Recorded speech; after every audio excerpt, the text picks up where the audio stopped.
call on Yahweh Shem Shah and Shalom to the elect. Now, in this video, I'm going to try to make it a little short and just get straight to the point. You have to read the scriptures and look right in the beginning of the book, and it tells you that it was translated from the original tongue. So, with that in mind, you should be able to go back and try to figure out what our original language was. What was he actually being called back in those times when he was back on the scene? Because they wasn't using the letter J or E then. Well, I'm going to let this play a little bit. I'm going to bring some scriptures up. Oh, and then one more thing, though, before I get into that. There's a scripture to say, oh, you simple ones, how long you love simplicity. A lot of people, they like to be simple instead of reading and research and stuff. One of the main things you was taught in elementary school is to look at a word and break down a word. Whether it had syllables or whatever. It had a prefix and a suffix in it. Now, you're looking at this. It says the etymology of the word Jesus comes from the Latin. And so Jesus means earth pig. It says J-E, which goes back to G-E. Means earth. That's where you get geography from. From G, you got geo. And you got sus, which goes into the word pig. And that's where you get the word earth pig from. Now, you have somebody be simple and be like, oh, well, why is it in the Bible then? Because it was translated over time. Because before it was Jesus, it was Jesus, because there wasn't no J back then. They were using the I. Now you go into it even more. Let me see which one I was looking for. Yeah, here you go right here. What does Jesus mean in Greek? It say the word Jesus is a Latin form of the Greek Jesus, which in turn is a translation of the Hebrew Jeshua, Joshua, or again Jehoshua, meaning Jehovah, which that's going off too, because if it was from Jesus, what it was before that, it wasn't no J, it wasn't no E, so it couldn't have been Jehovah, Jehoshua, and it definitely wasn't no Yeshua either, because it wasn't no E in there. The actual name is Yahweh, but yeah, let me pull this up in the book of Romans before I let this video play.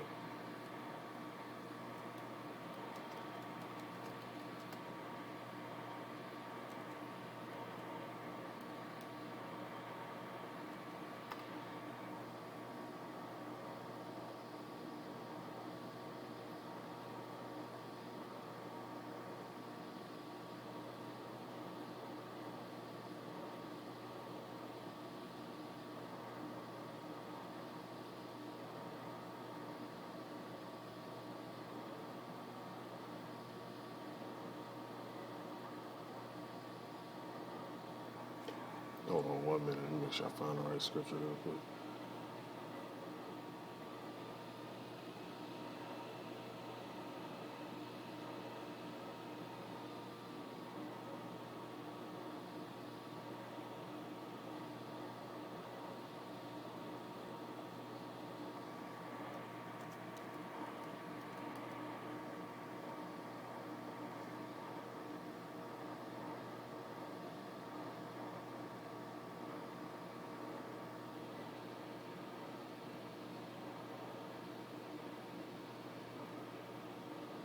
Okay, yep, this is what I was looking for right here, the book of Romans, chapter 11, verse 26. Now, back then, they were speaking actual Hebrew back then, and Latin as well. No. Hold on, let me go back up real quick.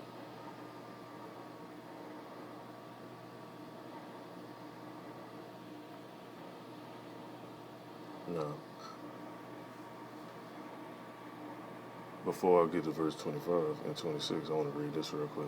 The reason why a lot of people, they can't grasp this too, because I actually spoke this to certain people and spoke the name Yahweh, or Yahweh Shah, and they can't even pronounce it. Like, the Most High really put that sleep on them, that deep slumber, and close their ears off in the spiritual manner, because, you know, they can still hear and see or whatever. They walking around, they're not actually sleepwalking. But on a spiritual sense, they can't grasp this stuff, because it's not meant for them to. Now, our people, they've been looking for the truth and the answers and stuff, and here, still to this day, You got people bringing out the information and the truth, and they don't want to hear it because who it's coming from.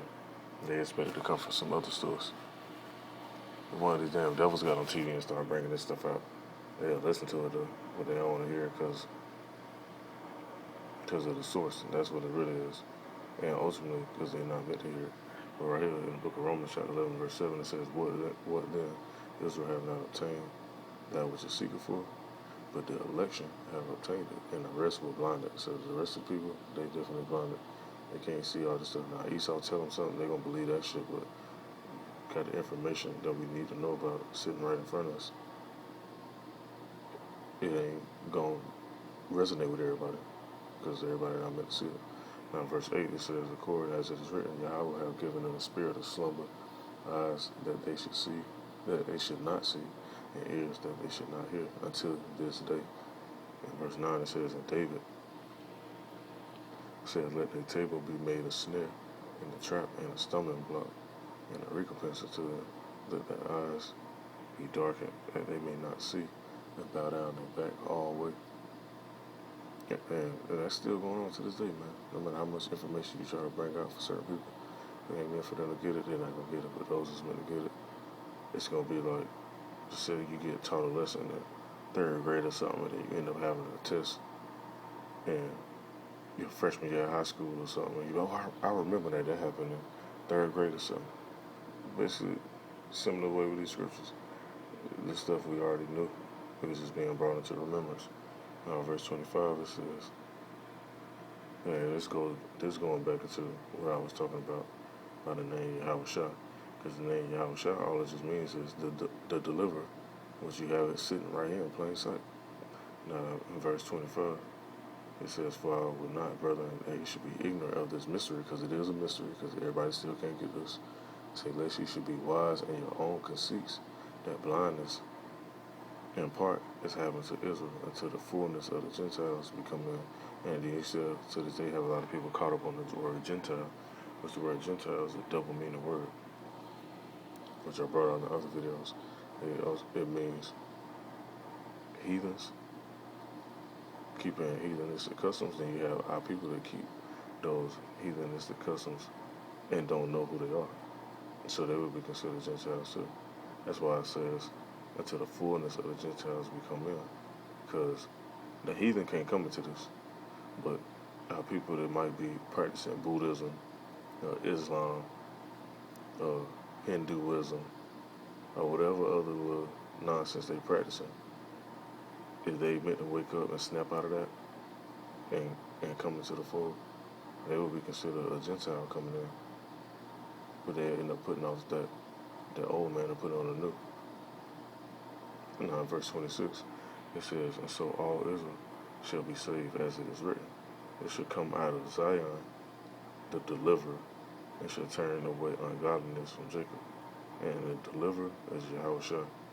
And that's what his name means, the deliverer. So what does his name mean? Let this video play. His real name, Jesus' name in Hebrew was Yeshua. Which they got the Yeshua on there, but that's not it though. How did we get the name Jesus? And is Christ actually a last name? Yeah, and the word Christ is not a last name, it's a title. Which the word Christ goes into the word Hamashiach, which just means the anointed one. But let's listen to what else they're going to say on it.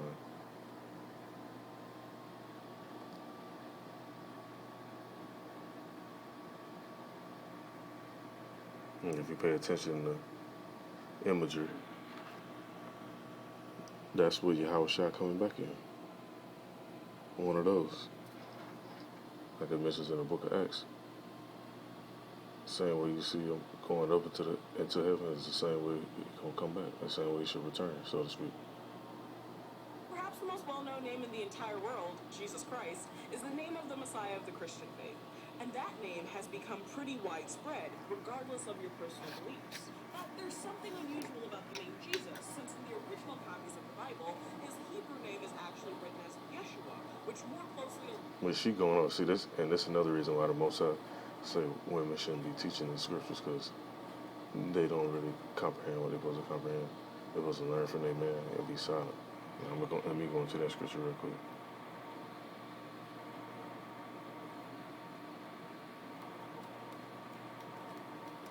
She causing confusion. It's already enough confusion. It's the book of 1 Corinthians, chapter 14, verse 34. And see, this is why a lot of people don't like Paul writings either, because he was straightforward and raw and uncut with it. Now it says, let your women keep silence in the churches, who is not permitted unto them to speak, but they are commanded to be under obedience. That's also said in the law. And most of the women of Israel, they want to be under no obedience. As a matter of fact, I just dealt with some women that was talking about that crap. Anyway, they don't like a man telling them certain stuff. And if a man, and now this how bugged out the women be most of the time. If a man tell them to do something for righteous sake, like just say you might tell your woman, hey baby, stay home, or don't do this and don't do that. She look at it as you trying to be her dad and control her, when really you trying to help protect her, because you know if she go out, she gonna be tempted by some other shit that she see. Because most women are definitely highly weak, and when the spirits get roused up, they give in. You might have had a vision or something, or try to help protect her, but if she want to be hard-headed and rebellious, she don't want to be obedient, so she gonna go roam around and do what she gonna do. But all that stuff gonna change. That order gonna be brought back how it's supposed to be, and how it's gonna start once the society start actually collapsing all the way. Because you can see it happening now, but it ain't hit its peak all the way just yet. Because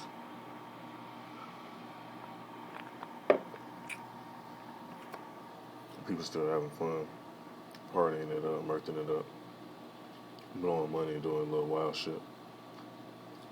Once that shit go out the window, that obedience, hey, chicks gonna be begging to be obedient. But anyway, this right here, she not supposed to be doing this right here. Because you're gonna have a lot of people that look at this and be like, oh yeah, that gotta be the name, because they're gonna be simple. And they're gonna believe in this, and they're not gonna actually research and go into the full history and go into the actual Paleo Hebrew of the Lashon Kodash. Now, in this, you actually got over 800,000 views for this too. And that's another scripture I want to bring out too.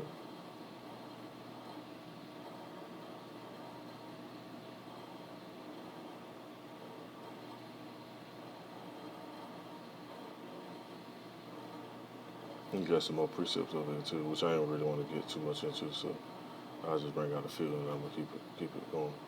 Now it's in the book of 1 Corinthians chapter 11, verse 5. It says, and every woman who prays or prophesies with her head uncovered dishonors her head, but is just as if her hair was shaved. So, I didn't mean to split that screen up like that.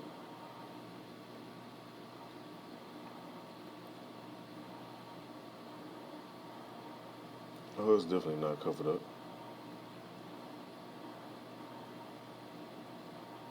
It says,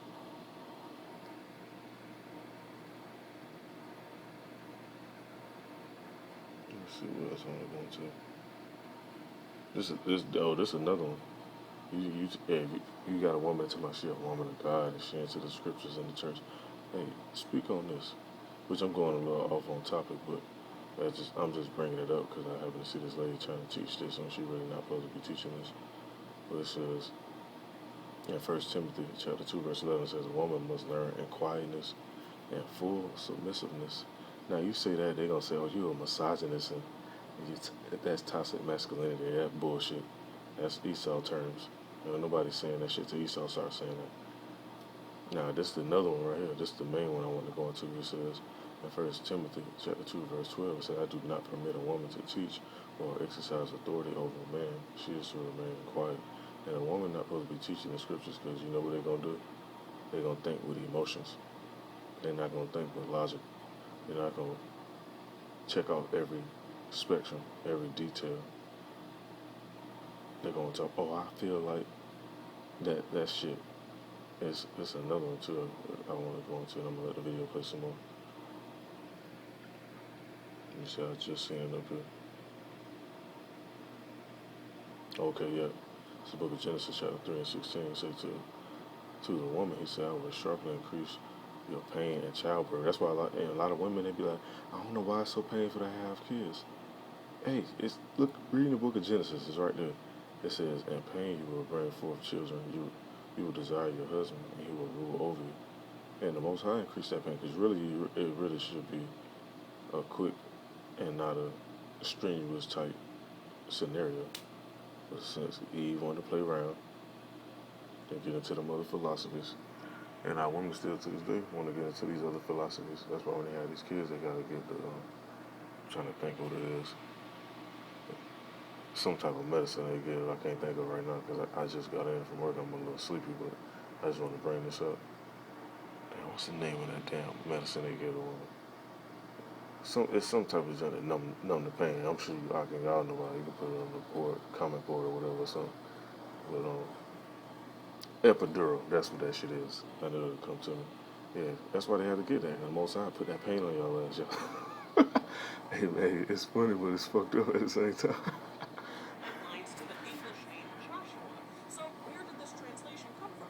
Well, this is a relatively compact history that has to do with things altering as some words became lost in translation. So let's start off with our first question, which is, what language was the New Testament originally written in? Well, it wasn't written in English or Hebrew, but rather Greek. But notice how my question centered on the New Testament and not the whole Bible. That's because the Old Testament, or the books of the first half of the Bible, were written originally in Hebrew and Aramaic, but the latter half of the Bible, or New Testament, was written in Greek.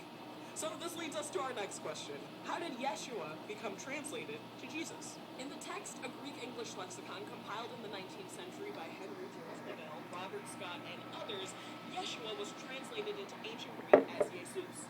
And that's because the original authors of the New Testament were trying to convert the sound of the Hebrew name into Greek letters. But since they didn't have the letters or spelling to represent the sh sound in their language, they substituted an S sound in the middle, and that led them to Jesus. But even though there were other men with the first name Yeshua in the Bible in the Old Testament, and also men with the same name who were contemporaries of Jesus, their names were written in Hebrew and thus stuck closer to the Joshua translation once their names were converted into English. But it took a while for the J sound to be placed in front of Jesus. It wasn't until 16th century English translations of the... See, hey, which that's correct. 16th century, the letter J came into play. So what were they really calling them back then? Bible that Jesus was spelled as Jesus. So the men named Yeshua in the Old Testament became Joshua. Which she left out one, the letter E, because the letter E didn't come into play to a certain time frame either. So it wasn't no Yeshua. They weren't saying Yeshua in the I-bar. And the Yeshua of the New Testament was transliterated to Jesus. And the distinction of translation versus transliteration here is key. Translation is the act of changing a word from one language to its equivalent in another language, like book in English becoming libro in Spanish. But transliteration is the conversion of letters and sounds from one alphabet to another. For example, Greek has the letter phi, but that letter isn't a part of the alphabet in English, so it's phonetically transliterated phi. But that brings us to our third and final question.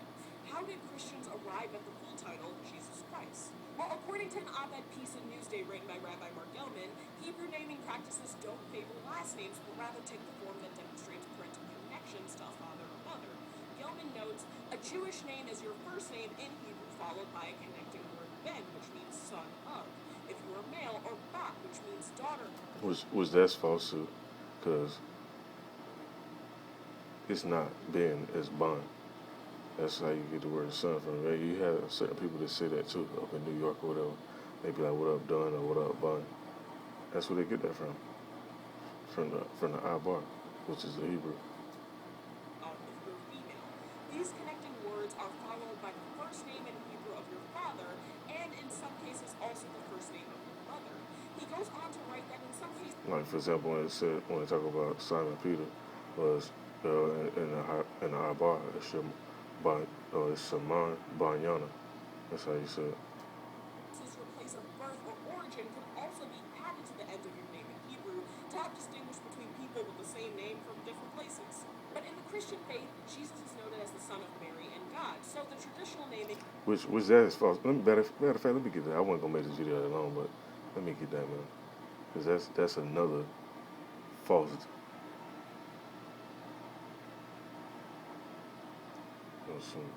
Somebody's hit my phone up. So like I just got a text real quick. It just popped up on my screen. Yeah, let me get this real quick because I remember bringing this up before, and I remember speaking to somebody about this. Because the Most High ain't get married pregnant. The Most High created everybody. He ain't gotta have sex. No. Let me read this. And Gabriel ain't have sex with either because angels don't have sex. So that's another thing to throw out. Now, as soon as the book of Matthew start off, it says the generation. It says Jesus Christ, but we know his name is not Jesus Christ. His name is Yahushua Mashiach, which Christ goes into the anointed one. And you break down the anointed one, it just goes into Mashiach in the Hebrew. Now, you look at that word generation. Let me go to the word generation real quick. And I bring these words out. Elementary shit, man. And our people don't even want to go back to the root of stuff. So when Esau put little stuff out in the media, on the internet, wherever they put it at, our people just take it at face value. They don't like to go dig deeper and get into the root. You know, we'll go to the definition of this.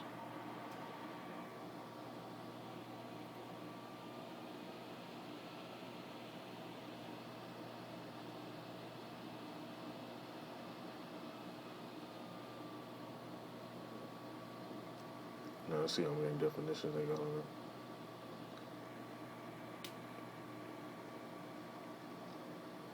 there. Okay, let me read this one more time. Say the book of the generation of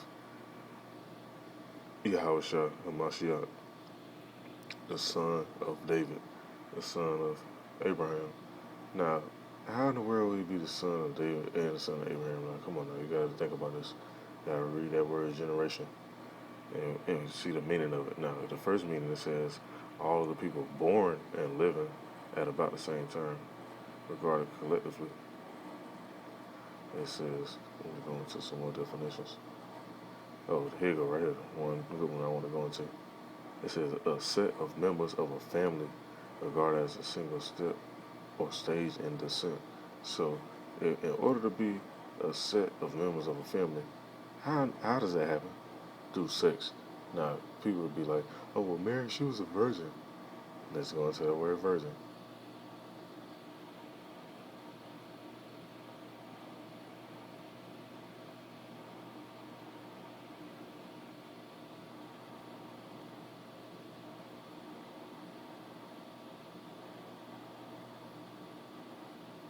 Because that's also a double meaning word.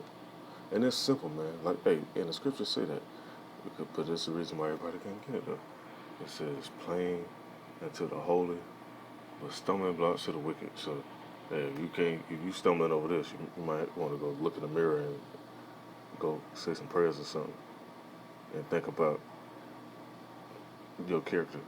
Now, anyway, here, the definition of virgin, it says, the first definition says a person who has never had sexual intercourse, which, hey, can't say that for a lot of people, but go to the second definition. It says a person who is naive, innocent, or inexperienced in a particular context. So, which that would be a young person. Now, let me go some more.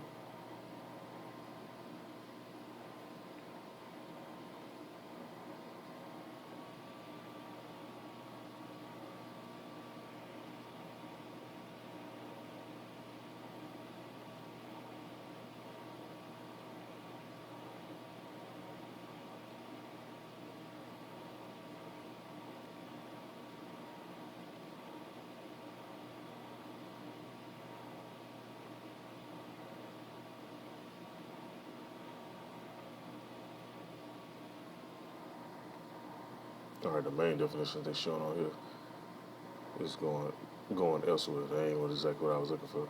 But the main one that I want to go into says a person who is naive and innocent or inexperienced in a particular context. So Mary was definitely naive and innocent because she was young. She was younger than Joseph. She wasn't the same exact age because that's how men got down back then. They dealt with younger women, and it's still going to this day. Right thing, most younger women of our nation always be like, well, I want an older dude or whatever, somebody that's mature and got their stuff together. Because our people was doing it back in ancient times too. No new thing under the sun. Now, you read in verse 2 going down, from Abraham all the way down. I ain't gonna read the whole genealogy, but it basically breaks down the whole lineage, the whole generation of Yahushua, which he comes from the tribe of Judah. So in order to come from that lineage of Judah, somebody had to have sex. And when no angel came down and rubbed Mary's stomach, and then he ended up springing out with none of that little stuff going on. Now it says in verse 17, I'm going to jump down and say, so all the generations from Abraham to David are 14 generations, and from David into the carrying away into Babylon are 14 generations, and from the carrying away into Babylon unto Hamashiach are 14 generations. So after every 14 generations, you coming back. That's just how the Most High deal. He deal with numbers. That's how he line it up. That's why it's 144,000 men that's going to be elected all from all the different tribes. 12,000 for each tribe, which will make up 144,000 that's going to rule over this earth. And then you're going to have a remnant of our people that make it also when his judgment comes. And he deal with numbers. He got 1/3 that he going to save. He got 2/3 of our people that he going to wipe out. So that's another topic I'll get into for later. But the main point I want to get into is this, about this virgin stuff. Now it says in verse 18, still in the book of Matthew, say now the birth of Yahushua Mashiach was on this was when as his mother Mary was espoused to Joseph before they came together. Now right here somebody will see this and be like, oh, well, she was already pregnant before they came together. No. It says she was found with child of the Holy Ghost. It said then Joseph, her husband, being a just man and not willing to make her a public example, was minded to put her away privily. And why? Because he didn't want to put out there in Front Street. Just like now, you get with a woman, you find out, oh snap, she pregnant already, she got a baby. Or you got her pregnant, not knowing, because you've been popping her this whole time, but the next thing you know, she hits you with I'm pregnant. And suppose it's before marriage, y'all have y'all ceremony or whatever, and back then, so to speak, people, they did a certain ceremony where they would lie down on the white sheet and they would get it in. And whenever they hold that cloth up to show that she was actually a virgin, then it was clear that like, hey, this is a woman that was untouched that you married. Now, if you did that with a woman and you held that cloth up and it still was white, hey, somebody got a lot of explaining to do. And that's where you get that white dress from now when people get married. And the women that be putting that damn dress on, they don't be no fucking virgins. It's rare if you come across that shit. No, but anyway, it says, well, while he thought on these things, behold, the angel of the Lord. Now, the angel appeared afterwards.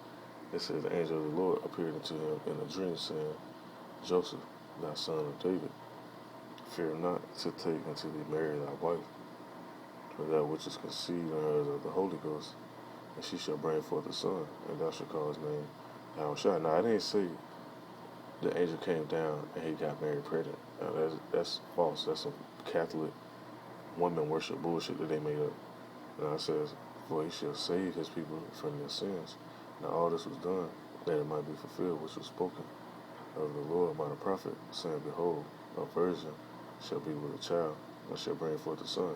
And when I was going into the definition, because Mary, you know what she was doing back then, she was just getting in. She was young, and he, being naive and innocent and inexperienced, and getting it in. Somebody shot it up, she got pregnant, and just so happened, Yahushua came through that lineage. And the lineage where it stems from is from Joseph, and it go all the way back to the house of David. When you read the lineage, which I say I ain't gonna read the whole lineage, but you could look at it for yourself, do some research too. Don't just listen and take the words that I speak, do some reading too. Now it says, let's see what I want to jump down to. Okay, yeah, back in verse 23, it said, behold, a virgin shall be with a child, and shall bring forth a son, and shall call his name Emmanuel, which that wasn't his actual name. It says, which being interpreted is Yahweh with us. Then Joseph, being raised from sleep, did as the angel of the Lord had bidden him, and took unto him his wife, and knew her not, till she had brought forth her firstborn son, and he called his name Yahushua.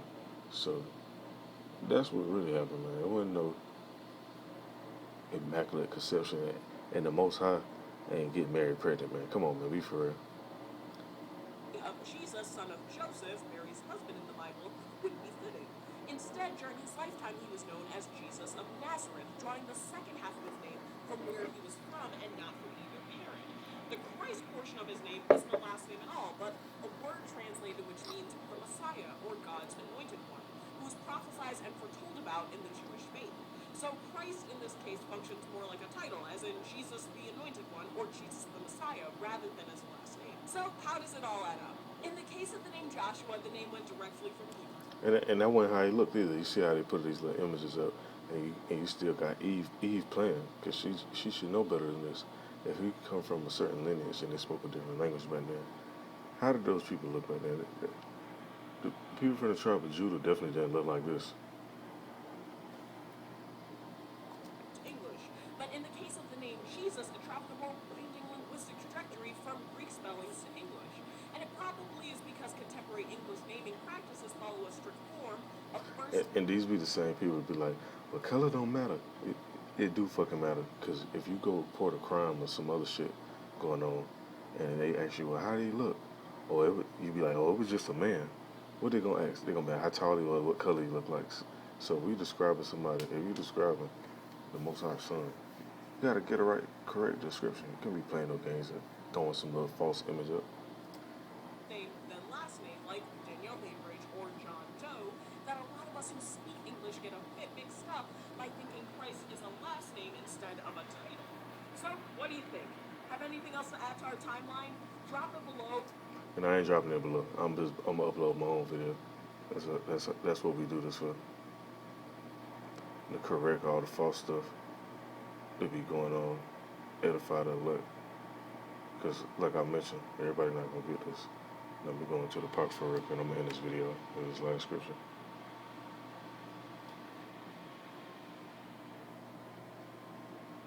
And a lot of people, they don't even read the Apocrypha. They just read the other books and don't even have no clue about this book.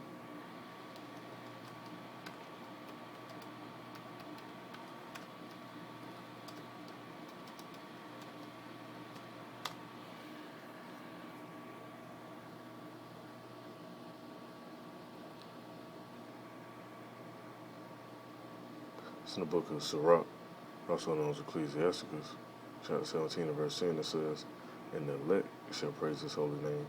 So the word elect, if we go into the word elect real quick, and I'm just going to end this up like I said.